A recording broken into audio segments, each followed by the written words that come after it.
Vamos a leer lo relacionado con la vida de un revolucionario conocido como el revolucionario del pueblo, Francisco Villa. Tiene que ver con lo escrito en el libro Gracias,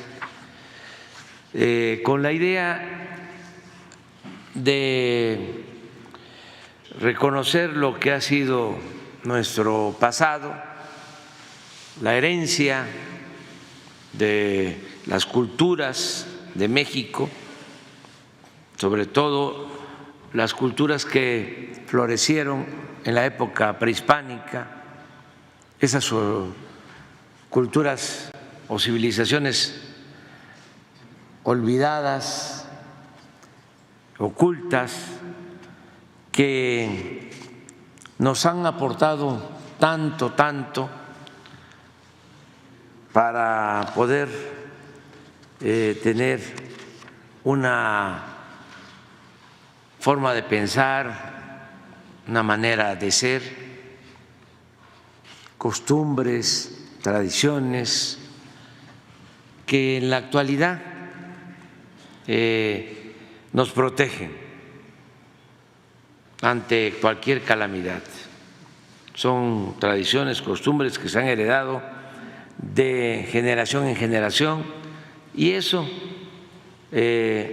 nos da una identidad, una idiosincrasia. Y México es una potencia cultural en el mundo y gracias a eso enfrentamos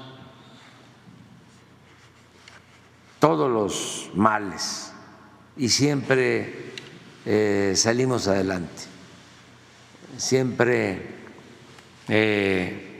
nos volvemos a poner de pie. Pero eso nos ha ayudado mucho, esa idiosincrasia. Y nos ayuda mucho también, que es lo que complementa a esa tradición, a esa grandeza cultural, nuestra historia política, que es excepcional, muy fecunda. Los héroes de nuestra patria, luchadores sociales, quienes en otro tiempo lucharon por la libertad, por la justicia, por la democracia, por la soberanía, y son también muy pocos los países en el mundo que tienen la historia política de México. Esto es lo que nos protege, es nuestro escudo y es lo que nos dice por dónde debemos ir. Quien no sabe de dónde viene difícilmente va a saber hacia dónde va. Y esto explica bastante, mucho, el porqué de las políticas de nuestro gobierno. ¿En qué nos inspiramos? Desde luego, recogemos lo mejor de lo universal, pero nos nutrimos fundamentalmente de nuestra historia. Y aquí están las mayores enseñanzas. Después de que asesinan a Madero y al vicepresidente Pino Suárez, como sabemos, se desata con mayor fuerza el movimiento revolucionario. Y de ese fuego revolucionario surge el famoso e intrépido guerrillero Francisco Villa, quien había nacido en San Juan del Río, Durango, en un lugar ahora conocido como La Coyotada. Ahora se conoce como La Coyotada. Desde su infancia y adolescencia padeció de las infamias cometidas por los hacendados de la época. Incluso se habla de ofensas a sus familias, a su familia de manera directa, un agravio, un abuso de un hacendado a una mujer cercana a Villa. Eso lo llevó a la rebeldía contra hacendados y contra el régimen porfirista. Su primera aparición de importancia en la revolución se registra cuando secundó a Francisco I. Madero junto con Pascual Orozco para triunfar en la célebre batalla de Ciudad Juárez. Esa es la batalla que conduce a la renuncia de Porfirio Díaz y al inicio del derrumbe del régimen dictatorial. Más tarde, cuando Pascual Orozco traiciona al presidente Madero, ya estando en la presidencia Madero, Orozco se rebela. El presidente Madero enfrenta muchas rebeliones en su gobierno. Una de ellas es la de Orozco, y esto lo lleva al presidente Madero a enfrentar esa rebelión de Orozco en Chihuahua contra su gobierno. Villa en ese entonces participa bajo las órdenes de Victoriano Huerta, fíjense, para sofocar la rebelión en Chihuahua, la rebelión de Orozco. Es interesante porque el presidente Madero envía trenes a combatir a Orozco a Chihuahua y va incluso el secretario de Guerra, si mal no recuerdo, de apellido Salas, a ver si lo confirmamos.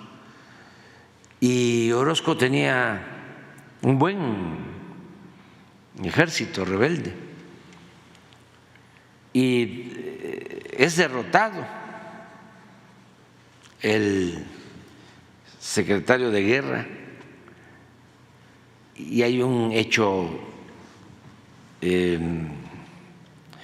muy lamentable, muy fuerte, porque Orozco hace estallar con dinamita trenes de el ejército maderista y mueren muchos soldados. Y el secretario de Guerra se va al vagón donde dirigía las acciones y se suicida. Entonces, ante esa situación, Madero recurre a Huerta. Esta es la historia. Y lo manda a Chihuahua. Y Huerta derrota militarmente a Orozco. Ahí empieza la fuerza de Huerta.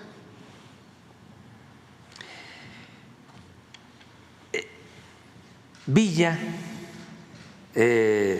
colabora con Huerta enfrentando a Orozco. Y es entonces cuando surgen las diferencias de Pancho Villa con Victoriano Huerta. Desde entonces.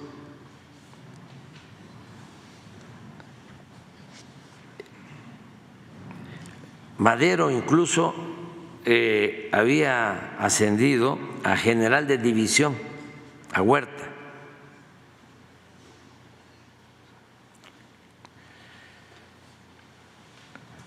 Como resultado de esa rivalidad, el 4 de junio,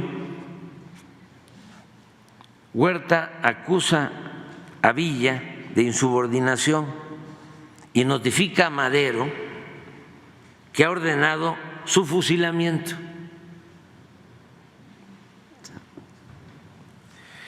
Por fortuna, gracias a la intervención de Raúl Madero y del general Guillermo Rubio Navarrete, sí, no me equivoqué, general José González Salas.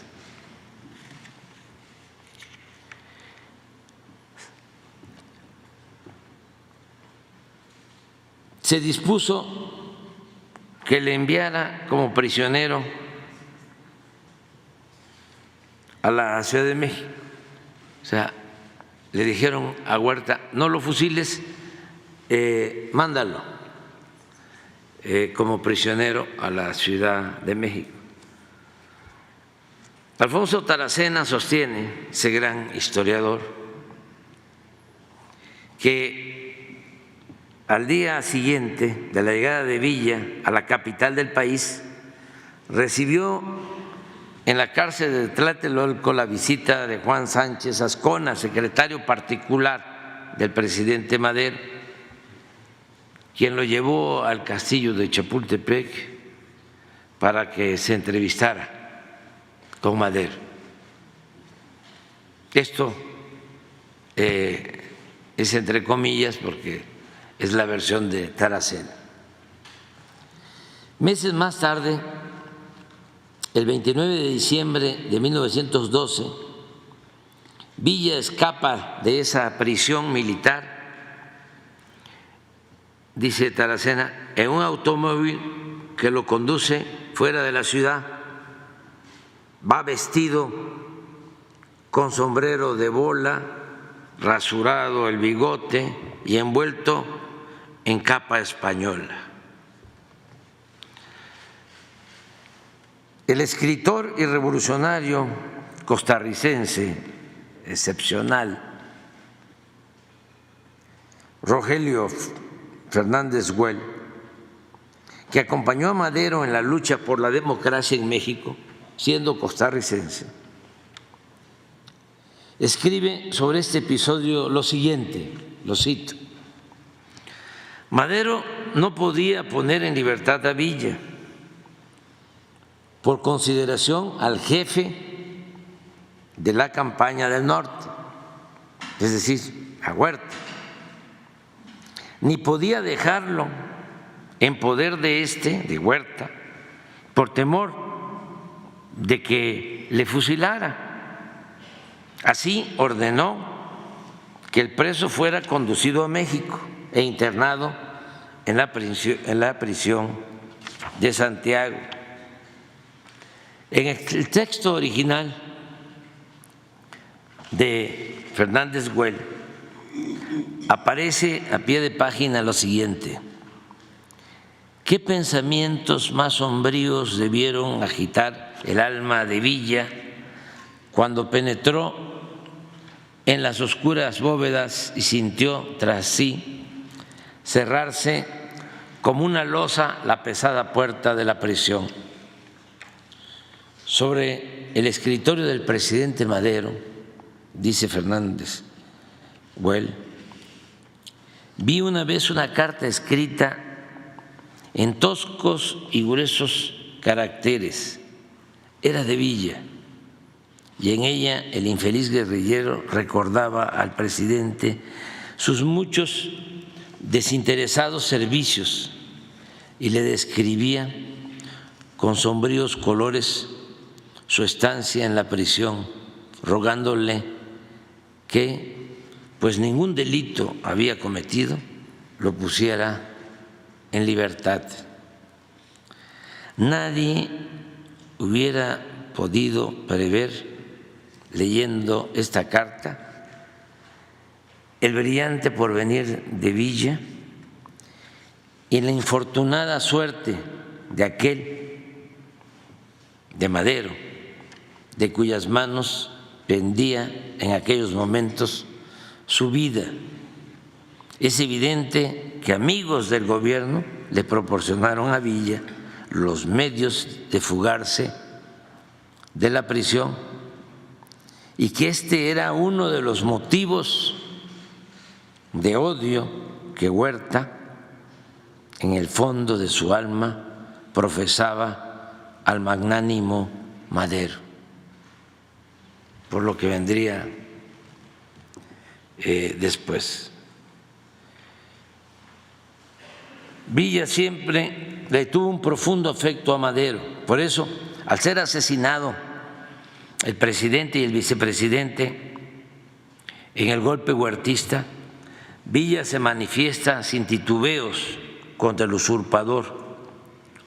El 29 de septiembre de 1913 constituye y empieza a comandar la popular y legendaria División del Norte, este impresionante ejército de masas conformado por agraristas, jornaleros, rancheros, vaqueros, artesanos, obreros, mineros, maestros, arrieros, entre otros, que según los historiadores, Gili, por ejemplo, Adolfo, barrían en el camino con cuanto se le ponía por delante.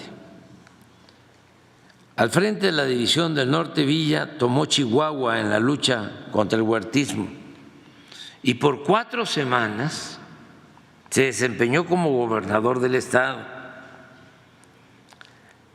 Estamos hablando del estado con más territorio de nuestra república.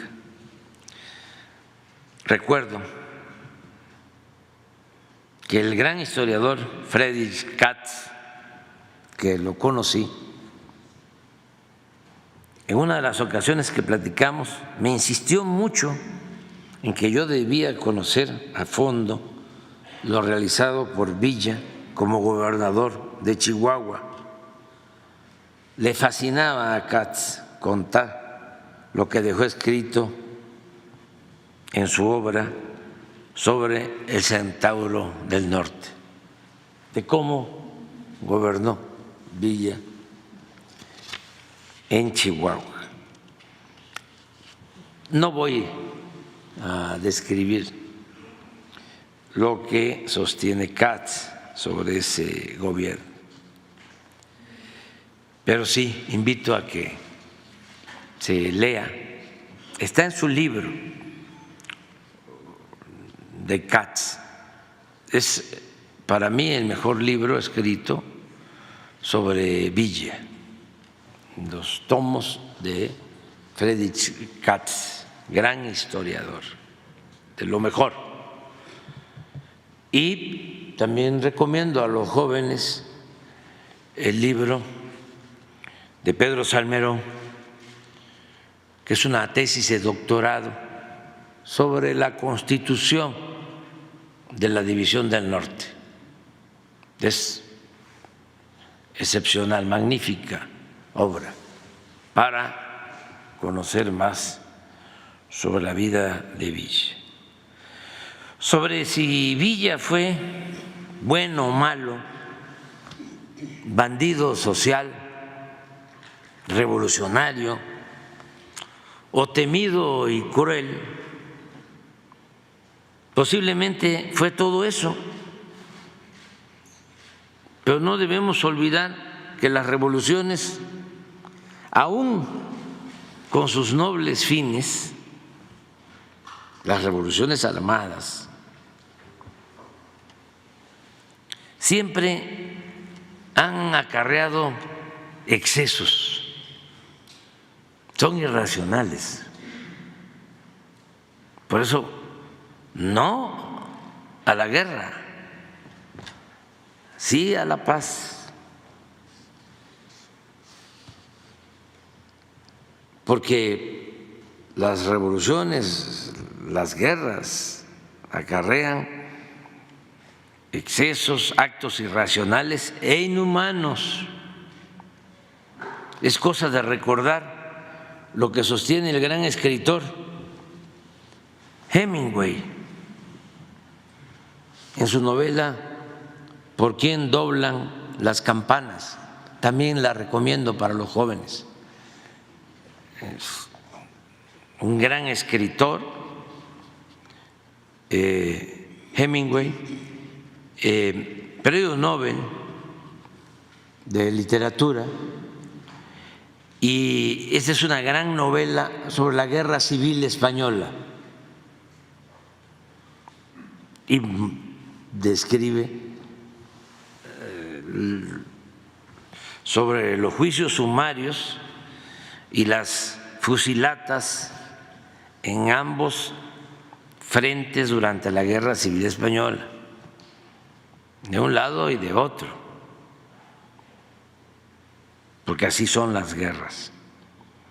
Por ejemplo, para imaginar cómo eran los enfrentamientos entre los revolucionarios mexicanos, entre los propios revolucionarios mexicanos, basta leer la sentencia de Carranza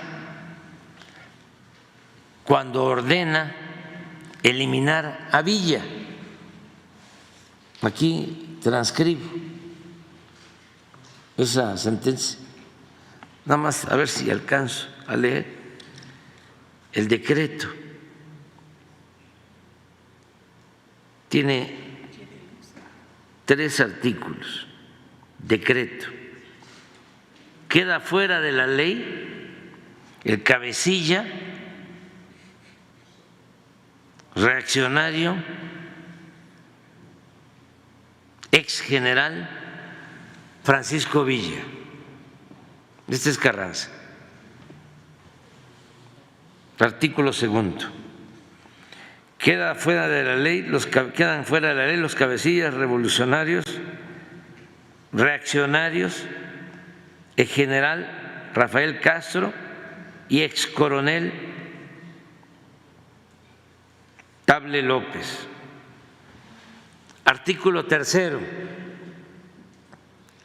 Cualquier ciudadano de la República puede aprehender a los cabecillas Francisco Villa, Rafael Castro y Pablo López y ejecutarles sin formación de causa,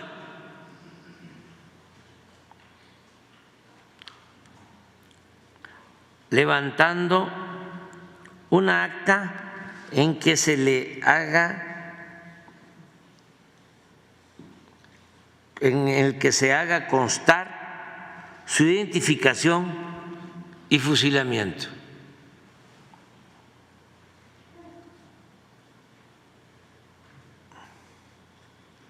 Constitución y reforma, dado en la ciudad de Querétaro a los 14 días del mes de enero de 1916. Venustiano Carranza.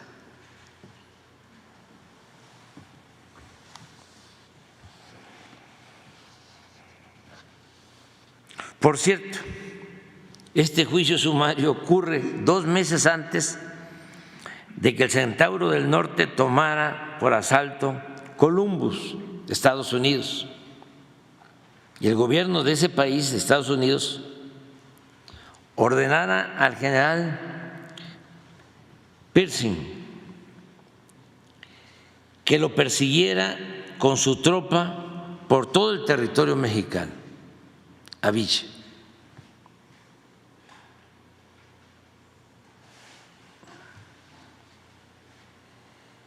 Raúl Herrera Márquez, esta es otra versión, cuenta en una buena novela, según mi apreciación, que también la recomiendo, aunque es antivillista. La novela se llama La sangre al río. Cómo su bisabuelo, abuelo y tíos abuelos, entre los que se encontraba el famoso revolucionario Maclovio Herrera, miembros de una numerosa familia de Parral, Chihuahua, enfrentaron a Francisco Villa, con quien mantuvieron al principio cierta cercanía, pero eran carrancistas, y posteriormente se enemistaron hasta el extremo de la confrontación violenta, volviendo a lo irracional de las revoluciones. Este cineasta, Raúl Herrera, y gran escritor, da a conocer que su tío abuelo, Jesús Herrera, recibió en Torreón el lunes 21 de abril de 1919 la noticia sobre el asesinato de su padre y sus hermanos. Esto es lo que escribe. A él le avisan, le informan. Los agarró Villa en el cerro. Mandó una nota firmada donde prometía respetar las vidas de todos, pero a tu papá y a tus hermanos los separó. Se veía que iba contra ellos. Y dice él, hijo de el señor Herrera, dice, lo hizo con premeditación, lo tengo que matar, dirigiéndose a Villa. Le siguen contando, a tu papá le echó el caballo encima y lo arrastró, dice el hijo, a mi bendito padre anciano lo tengo que matar, a Villa. Allí en el cerro los mandó amarrar, a punta de mentadas los bajaron y se los llevaron a encerrar. Lo hizo con alevosía, dice el hijo, lo tengo que matar. Hoy temprano se los llevó a pie hasta el panteón. Los tres estuvieron muy enteros hasta lo último. En ningún momento se les notó que se quebraran. Junto al panteón Villa se bajó de su caballo y tu papá le echó en cara su cobardía. Lo retó a desatarlos y a batirse en duelo. Le dijo, con cualquiera de mis hijos o conmigo, que estoy viejo. En vez de contestarle, Villa intentó que tus hermanos dejaran solo a su padre. Le dijo, ustedes dos váyanse. Se enojó porque ellos le contestaron que le cambiaban sus vidas por la de tu padre. Entonces le gritó al asesino ese que le dicen el Ruñis: Carmel, tráeme un bote de petróleo. Hijo, es un insulto que no puedo repetir aquí, lo voy a matar. Y así va narrando hasta que se da el asesinato. Pero la otra escena que deja al descubierto algo casi desconocido de este escritor sobre este tema se refiere a la autoría intelectual del asesinato de Villa. ¿Quiénes fueron los que lo ejecutaron y los autores intelectuales? Por eso es muy interesante este libro. Y cuenta una entrevista de este hijo de los Herrera, el último que quedaba, con Álvaro Obregón, aquí en Palacio. Mi general, le vengo a informar que voy a matar a Francisco Villa. Un ligero sobresalto en la mirada del presidente Álvaro Obregón delata su sorpresa. Después de intercambiar con él palabras insustanciales acerca del clima y la economía en Torreón, desde donde viajó a la Ciudad de México Jesús Herrera, se ha dejado de rodeos. Las puertas del Palacio Nacional se abrieron para él gracias a la cercanía que sus hermanos, los difuntos generales Luis y Manclovio Herrera, tuvieron con Obregón. El presidente mantiene una expresión serena, solo traicionada por la pérdida de la sonrisa, por su silencio y por el tamborileo de sus dedos sobre unos documentos que descansan en el escritorio. No le vengo a pedir permiso, general, continúa Jesús, sin dejarse intimidar por el silencio y la actitud inquisitiva del presidente. Le vengo a avisar. Esa fiera se ha enseñado con mi familia. De los hombres solo quedo yo y ha intentado matarme. Hace apenas unos días me mandó 2 asesinos a Torreón. Gracias a Dios, un pariente lejano que andaba en Canutillo por negocios se dio cuenta de los movimientos y me previno. La policía agarró a los matones cuando entraban armados en mis oficinas. Llevaban mi nombre anotado. Mi general, usted conoce a Villa, tan bien como yo. No va a parar hasta verme muerto. Y es muy capaz de seguirse con las mujeres y los niños. Acuérdese de que prometió acabar con todos nosotros. No voy a quedarme con los brazos cruzados. Tengo que hacer todo lo que esté en mis manos por impedir más tragedias en mi familia. De otro modo, no sería digno de llamarme hijo de mis padres. Bueno, don Jesús, rompe su silencio el presidente Obregón. ¿Vino desde Torreón para decirme esto? ¿Por qué? Mire, general, continúa Herrera, recargando los antebrazos sobre el escritorio después de pasar su sombrero a la silla de junto.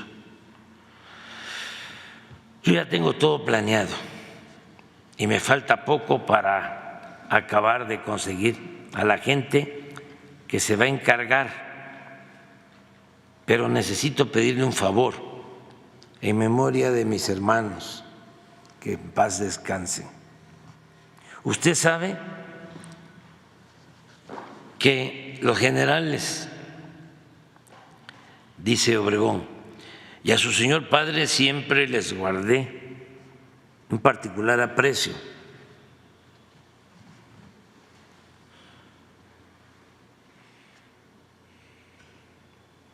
Como le digo, tengo todo preparado, prosigue Herrera, pero necesito asegurarme de que mi gente pueda actuar con libertad.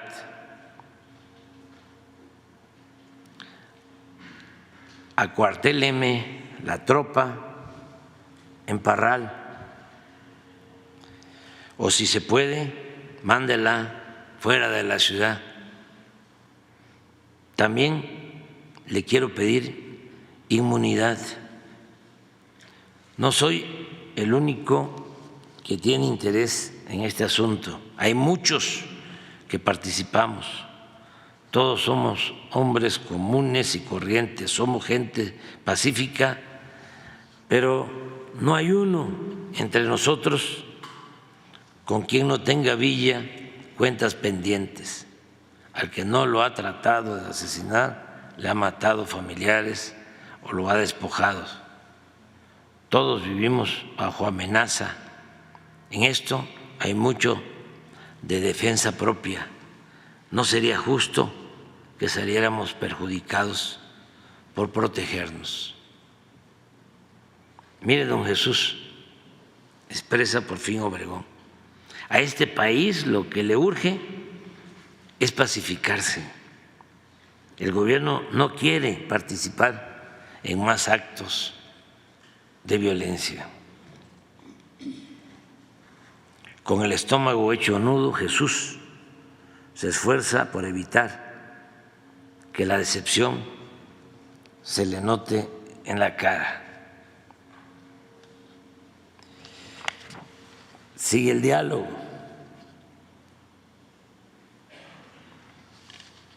Al final del diálogo, Obregón se pone de pie, rodea su escritorio y se dirige lentamente a la puerta en señal de que la entrevista ha terminado. Jesús recoge su sombrero y va tras él. Saludos a la familia.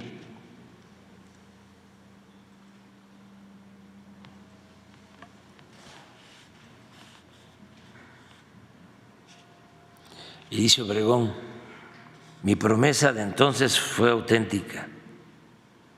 Concluye, la promesa era de que se iban a proteger las familias unos con otros.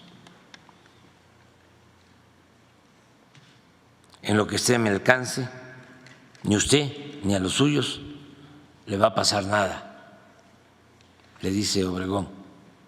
Jesús siente el golpeteo acelerado de su corazón, más claro ni el agua.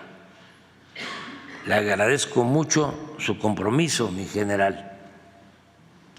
Por allá en Torreón, le dice Obregón, lo va a buscar un hombre de mis confianzas. Por conducto de él, manténgame informado de sus negocios, de sus necesidades, en fin, de todas sus actividades, de sus planes. 26 de marzo de 1923, es un hecho. Jesús Herrera tiene el camino abierto para acabar con Villa. Aquí subrayo que todas las guerras son irracionales, insisto, y crueles. Y aunque no siempre las revoluciones han sido deseadas por los dirigentes, no siempre. Hidalgo no quería la revolución. Juárez también era pacifista. Madero era como un santo cívico, sino que obedecen las revoluciones a una serie de complejas circunstancias. Nosotros debemos de agradecer a la vida el poder transformar con intensidad y hondura, y agradecerle también a nuestros adversarios, sin que se haya desatado la odiosa violencia.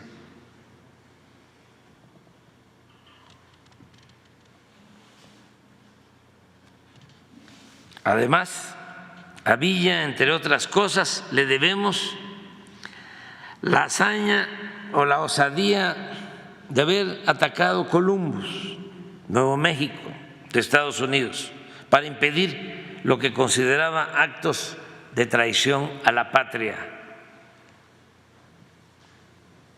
El historiador Pedro Salmerón sostiene que desde entonces, en 1916, Villa se convirtió en un símbolo de la resistencia contra el imperialismo.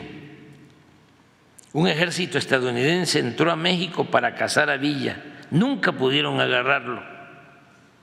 El jefe de la expedición imperialista escribió: vagos rumores y afirmaciones positivas de los nativos indicaban que Villa había partido en casi cualquier dirección y hablaban de su presencia en varios lugares al mismo tiempo.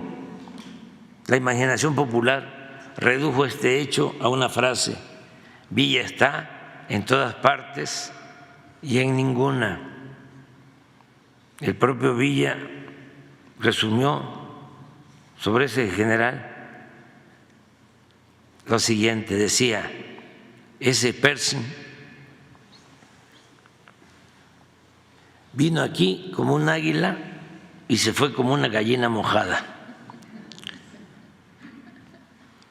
El fracaso de esa expedición fue uno de los temas que hizo que los mandos políticos militares estadounidenses entendieran más de 10 años después que a Estados Unidos no le convenía una guerra contra México bajo ninguna circunstancia, y aunque solo fuera por eso, hay que honrar la memoria de Pancho Villa. Eso es lo que correspondió al día de hoy.